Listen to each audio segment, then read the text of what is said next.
à tous. Aujourd'hui, je vais vous parler un peu de ce qui s'est passé, de ce qui se passera, puisque j'ai un avenir qui n'est pas encore concret. Donc moi, mon but de cette chaîne vidéo, qui s'appellera, je ne sais pas encore comment, quand, je ne sais pas quand ça arrive, mais cette chaîne YouTube apportera de la bienveillance, de l'écoute, mais aussi des jugements parfois. Il pourra y avoir des jugements. Je ferai des directs, je ferai des ça. Et je voulais vous parler d'un truc qui me touche aujourd'hui à cœur. En fait, il y a un an et demi de cela, 1 an et 2 mois de cela, j'avais fait une thèse. Voilà, pour vous répondre. Désolé, je ramasse ce qui est tombé. Et ça. Et c'est vrai que c'est compliqué parce que quand on fait une thèse, on a forcément. Je me mutuais presque tous les jours. Et tout ça. C'est vrai que ça a été très compliqué. C'était en mars 2023. 2023. Et j'ai été hospitalisée en urgence. Ma psychologue voulait plus me parler. Et tout ça. Bon, bref, c'est un peu compliqué. Et un jour,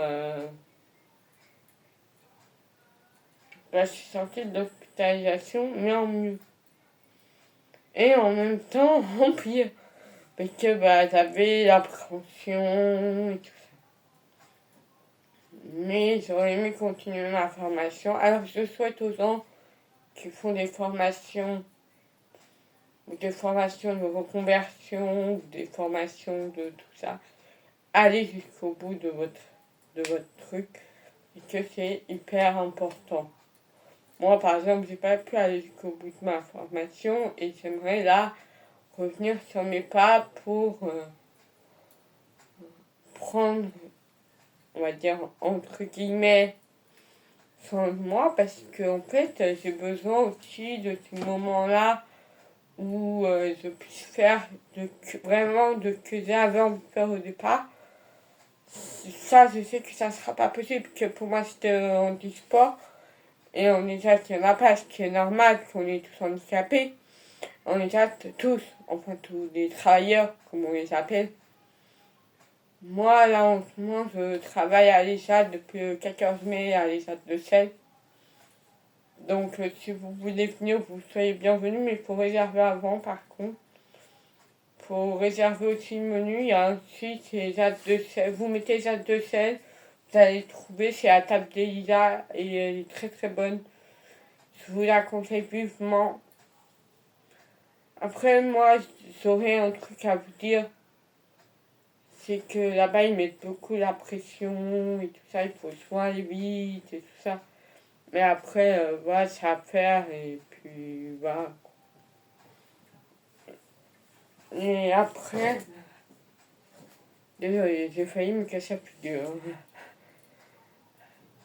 Mais après, moi, je pensais que la cuisine m'aiderait. Et je me suis rendu compte que la cuisine ne m'a pas vraiment aidé à accepter mes handicaps, en fait. De toute façon, pour moi, tant qu'on est dans un état qu'on n'accepte pas, ça veut dire qu'on a un problème. Et ça, faut que je l'accepte. C'est ça qui est plus difficile aussi, mais après, si je fais quelque chose qui me plaît encore plus, pourquoi pas. Alors, si vous avez des sujets à me proposer, déjà qui font autre chose que la cuisine, le conditionnement, tout ça, pas un peu en Ile-de-France. J'ai vu qu'il y avait un centre équestre aussi là où je voulais faire. Il y avait le théâtre, il y avait plein de choses. Moi, je serais plus dans la. Moi, que j'aimerais travailler, c'est plus dans le sens des lumières. Dans la lumière, en fait, dans comment on projette et tout ça, mais aussi dans le son, aussi dans aussi bien comédienne que chanteuse, que voilà. En fait, dans mon passé, il s'est passé plein de choses. Déjà, de un, comme vous ne le voyez pas, parce que je parle normalement, mais au départ, je suis sourde. Malentendant, entre guillemets, je précise. Je suis malentendante de naissance, à cause, ou plutôt grâce, on va dire, moi j'aime bien dire le mot grâce à une maladie du chromosome numéro 18, qui aurait pu faire pire, en fait.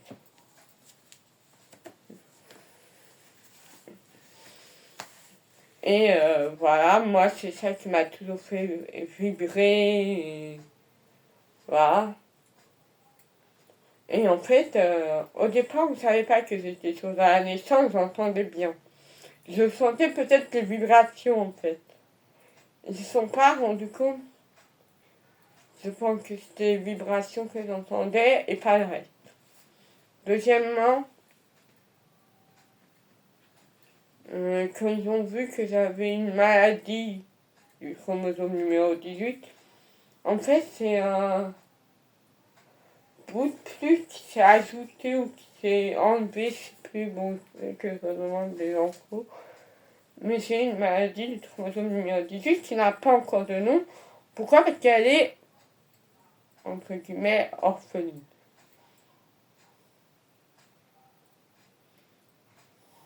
Je dis bien entre guillemets parce que c'est vrai que de mon âge, il n'y a que 12 personnes qui ont été diagnostiquées. Moi, j'ai été diagnostiquée à l'âge de 2 ans et demi.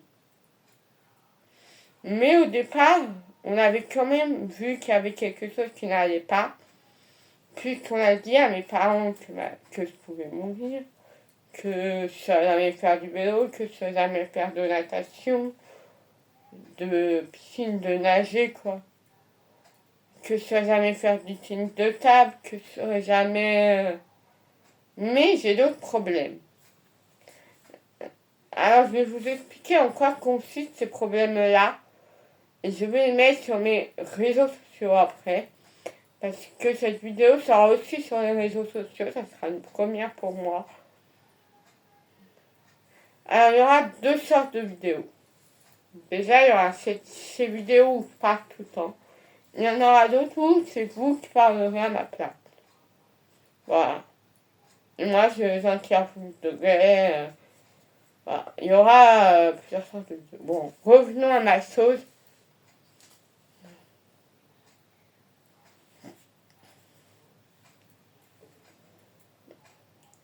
Revenons à mes... Revenons, mais sinon, j'aurais pu avoir des maladies plus graves que la Covid. Parce qu'en fait, on ne sait pas encore comment le corps réagit à ça, en fait. Et malheureusement, c'est génétique. Alors, personne dans ma famille là, que je connais, bien évidemment, parce qu'à l'époque, j'ai pas les tests ADN, les tests machin, les tests trucs, chromosomiques et tout ça. Et en fait, on a découvert ça et à mes 2 ans et demi, j'étais appareillée. Après, à 4 ans, 4 ans et demi, je suis rentrée au Trest, à Noisy-Grand, dans une école pour sourds et malentendants, qui maintenant fait un IME aussi, un IME, on va dire, pour les enfants avec autre difficulté que la surdité. Puisqu'en fait, on s'est rendu compte que souvent les sourds avaient tendance à bien entretenir. Non, je rigole. Je rigole des sourds, hein. Attention. Mais moi, je rigole pas de mon côté parce que c'était très facile d'aller là-bas, mais en même temps, je m'en voulais. Je vais vous expliquer pourquoi. Je m'en veux. Je m'en veux. En fait, je vais vous expliquer pourquoi. Parce que je me dis que si j'avais été dans une école dite lambda, j'aurais peut-être pu, comment expliquer, j'aurais peut-être pu m'adapter au milieu lambda après. Mais c'est vrai que j'en veux à mes parents surtout. Bon, après, c'est une autre histoire, hein, voilà. Mais je m'en veux aussi de pas avoir été, de pas avoir assez pris confiance en moi et de solidifier mes besoins et mes envies aussi de, voilà. Ah, pendant toutes ces années-là, ça se passe bien jusqu'à mes 10 ans où mon grand-père meurt. Mon papy casquette, comme on l'appelle, les deux s'appelaient André. Mon papy casquette meurt en 2010-2011, je sais plus.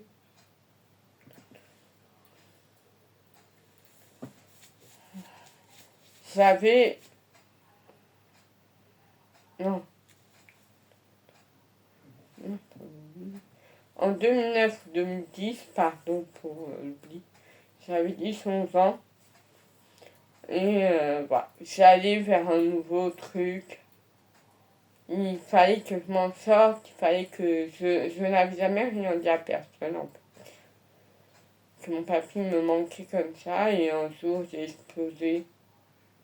Je me suis mise à écrire, je me suis mise à faire des lettres, à parler. J'avais besoin en fait. J'avais ce besoin-là et en fait en quatrième, bah, c'est là où a commencé le roman qu'on va dire entre guillemets de ma vie. C'était mon empère. En fait, pour moi, mon papier allait revenir d'une certaine manière ou d'une autre, même si je sais qu'il est toujours présent, mais pas de la même manière, on va dire entre guillemets. Il a toujours été présent, mais plus de la même manière, il est toujours présent, mais plus de la même manière non plus. Et il sera toujours présent, mais pas de la même manière pour moi en tout cas. Et après, on passe, voilà, je fais des trucs, souvent la nuit, je pleure, je regarde les étoiles, que moi qui ai toujours cru aux planètes et aux étoiles et tout ça. Moi qui suis fan d'astronomie, bah, ça peut changer des choses. Et après ça, avant même, entre ces deux-là, il y a eu le harcèlement que je vivais au quotidien à l'internat et au collège. En fait, il faut savoir que mon collège c'était Notre-Dame de Bois-la-Reine et que mon internat c'était l'Institut des jeunes sourds de Bois-la-Reine. Mais mais j'étais en petit groupe pour presque tout sauf l'art plastique et le sport. Je n'ai jamais compris pourquoi. Mais bon, bref, ce n'est pas grave. Et voilà, tout ça s'est bien déroulé. Moi, je voyais pas de soucis d'ordre. Voilà, ça se déroulait bien quand même. J'avais quelques amis, c'était ça le plus important pour moi. Mais en fait, je me suis rendu compte d'une chose, c'est que les amis du collège n'auraient jamais été des amis. Sauf peut-être quelques-uns. Sauf deux personnes, Clarisse et Ambre, que je remercie beaucoup.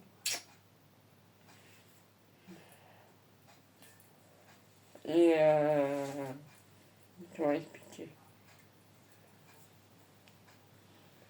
Et après le collège, j'ai aussi vécu du harcèlement. Pendant tout le collège et tout le lycée, même un peu après, j'ai vécu du harcèlement, malheureusement. Mais il faut se dire que c'est ça qui fait notre force, notre solidité, qu'on grandit. C'est vrai qu'on a du mal à comprendre ce qui s'est passé dans notre vie pour que cela arrive. Mais il faut, comment expliquer? Il faut être courageux, entre guillemets. Il ne faut pas se laisser abattre par tout ce qui s'est passé dans le passé. Maintenant, on est dans le présent et dans le futur. Qu'est-ce que toi, tu as envie de faire? Et quelques... Voilà. On m'insultait, des fois on me donnait des coups de pied, il y avait des collégiens qui me donnaient des coups de pied. On m'insultait de sale pute. Bon, bref, voilà, quoi. C'est un peu délicat, c'est pas trop envie d'en parler aujourd'hui. Que je reviens de la Creuse et que ça a été un très très très très très très très bon moment. Après, j'ai oublié de dire une chose, c'est que malheureusement, j'ai pas pu faire comme je voulais. Moi, par la suite, en fait, que par la suite, mes parents ont voulu m'enlever de l'internat, qu'ils avaient raison, que ça se passait pas top du top. Bon, j'avais de bons éducateurs, heureusement, mais voilà, quoi, c'était un peu compliqué, quand même. Alors, je suis partie de l'internat, ça m'a laissé des traces, parce qu'en fait, il faut savoir que IGS, c'était un peu ce qui m'avait sauvé, entre guillemets, du côté école.